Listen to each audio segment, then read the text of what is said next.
Hello friends, now you will hear a brief summary of the movie Hovering Blade. Enjoy watching.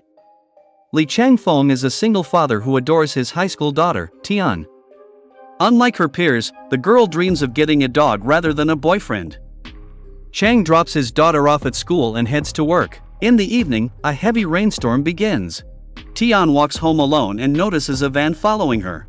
Chang is surprised when he gets home and doesn't find his daughter there. She was supposed to return much earlier than him, and her phone is inexplicably turned off. Chang drives around the city all night searching for her. In the morning, the body of an unidentified girl washes up on shore. The corpse has not yet bloated, and the detective determines that she has been in the water for less than 36 hours. The girl turns out to be Tian. Chang arrives at the morgue for identification. He immediately recognizes the familiar drawing on his daughter's arm. Upon seeing Tian's face, he breaks down in tears and clutches her body. Once he regains his composure, he answers the detective's questions and then returns home only to come back shortly after. The grief-stricken father now sits outside the police station day and night, hoping the cops will uncover something. The forensic report arrives. DNA from 2 individuals is found on the girl's body. Chang blames himself for staying late at work and not picking her up after school. Detective Wong gives him his business card. The killers had hoped the river's current would carry the body far from the crime scene, but they miscalculated. They clearly acted in haste. A security camera captures footage of a suspicious van with a taped-over license plate. A young man is seen peeking out from it. Now, he must be found. The next morning, Tian cleans out a pile of empty bottles from the van. Among the trash, he discovers the phone of last night's victim. He quickly hides it just as the police approach. The van belongs to Tian's father. Tian recalls how his group noticed a girl in a white dress the previous night.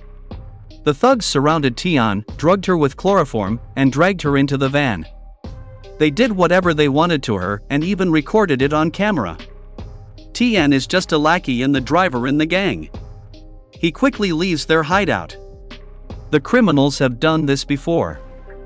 Meanwhile, the devastated father remembers taking a passport photo of his daughter. Now, that very picture will be used for her memorial.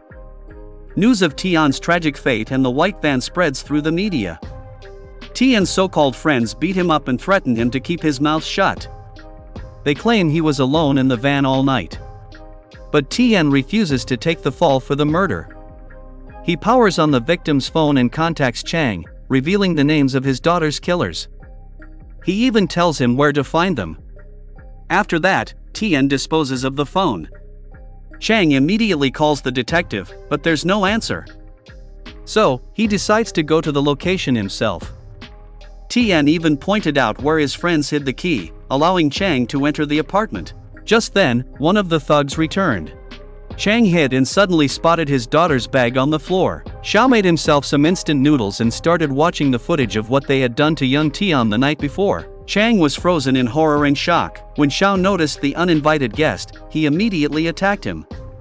Chang had to fight for his life. The scumbag grabbed a baseball bat and began strangling him with it. But as Chang caught another glimpse of his daughter's suffering on the screen, rage consumed him. He started beating Xiao mercilessly with his feet, the bat, and anything else within reach. Even when Xiao stopped moving, Chang still brought a water cooler crashing down onto his head. Afterward, Chang washed up, went home, and ate the last piece of cake left from his daughter's birthday.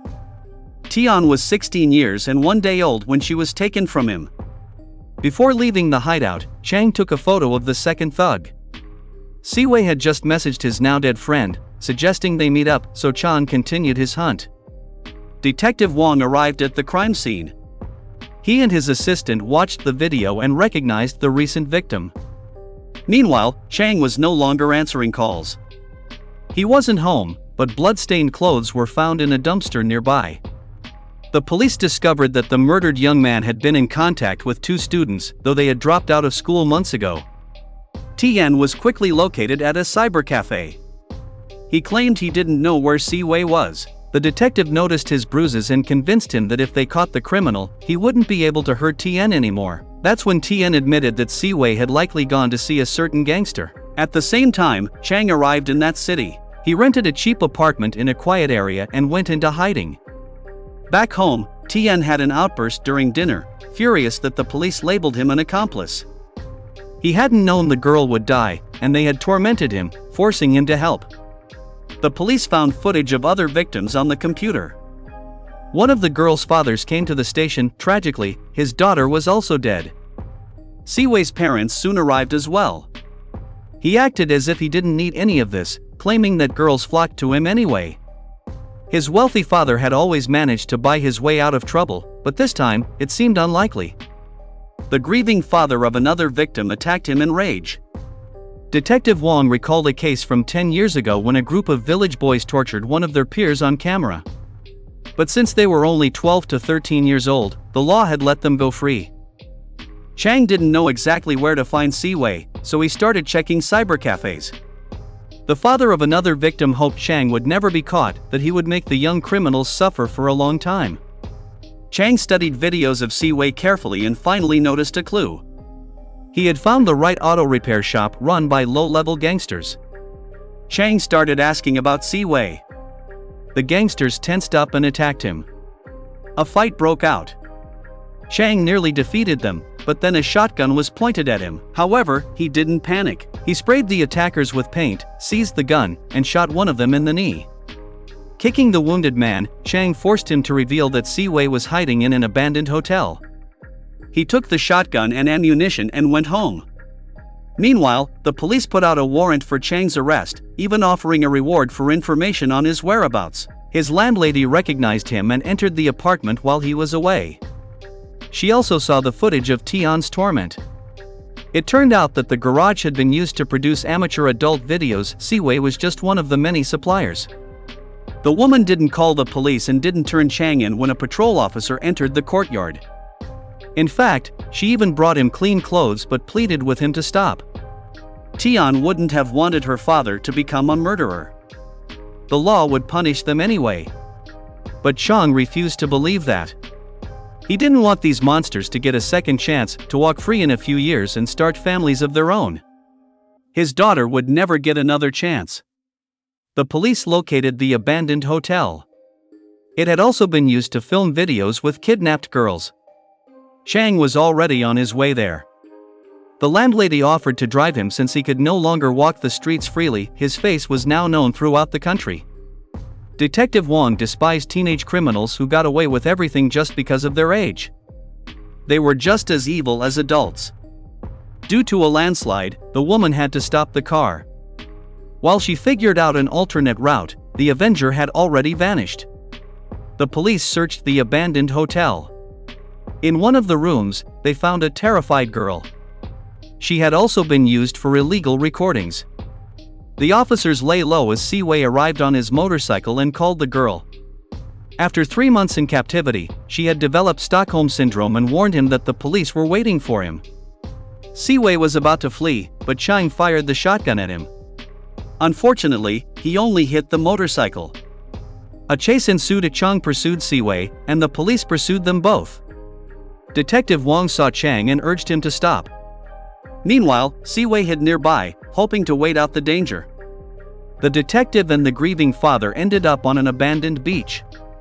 Realizing Chang was about to escape, Wong fired a warning shot. The broken father burst into tears and told the officer to just kill him. He had no reason to live without his daughter. But Wong let him go. It seemed Chang had finally decided to stop. He burned Siwei's photo. That night, he fell asleep on a rooftop, clutching his phone in his hand. "I'm almost home," Tian wrote in her last message. That evening, Siwei called Tian. The police were listening in on their conversation. Siwei ordered his underling to gather money and deliver it to him the next morning at the train station square. The cops planned to arrest him there. Terrified, Tian wandered home, but in a dark alley, the father of another victim confronted him, accusing him of complicity. The man promised that if Tian didn't go to prison, he would take justice into his own hands. The boy ran away in tears. The next day, someone sent Chang a message. Siwei would be at the station square at 8 a.m. The police briefed Tian. When he spotted his former friend, he was to take off his cap as a signal. Tian looked around nervously, when suddenly, as if out of nowhere, Siwei appeared. The boy was about to remove his cap, but Siwei struck his hand.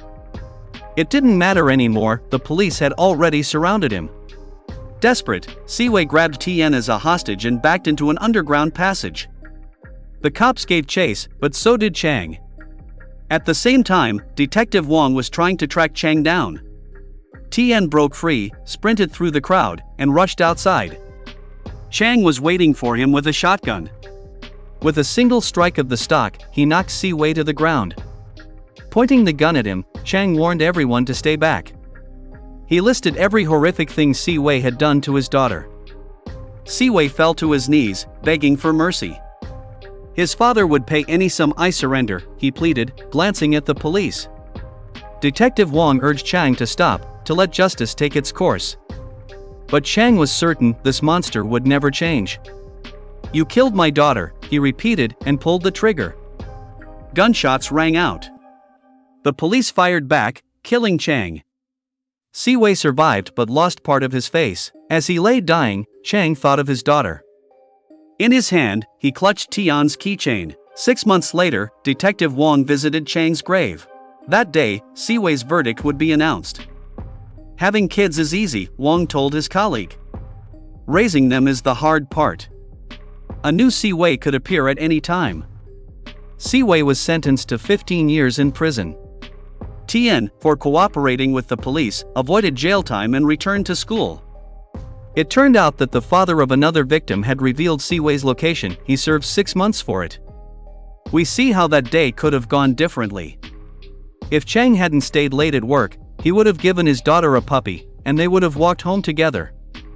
And with that, the movie ends. See you next time, and goodbye.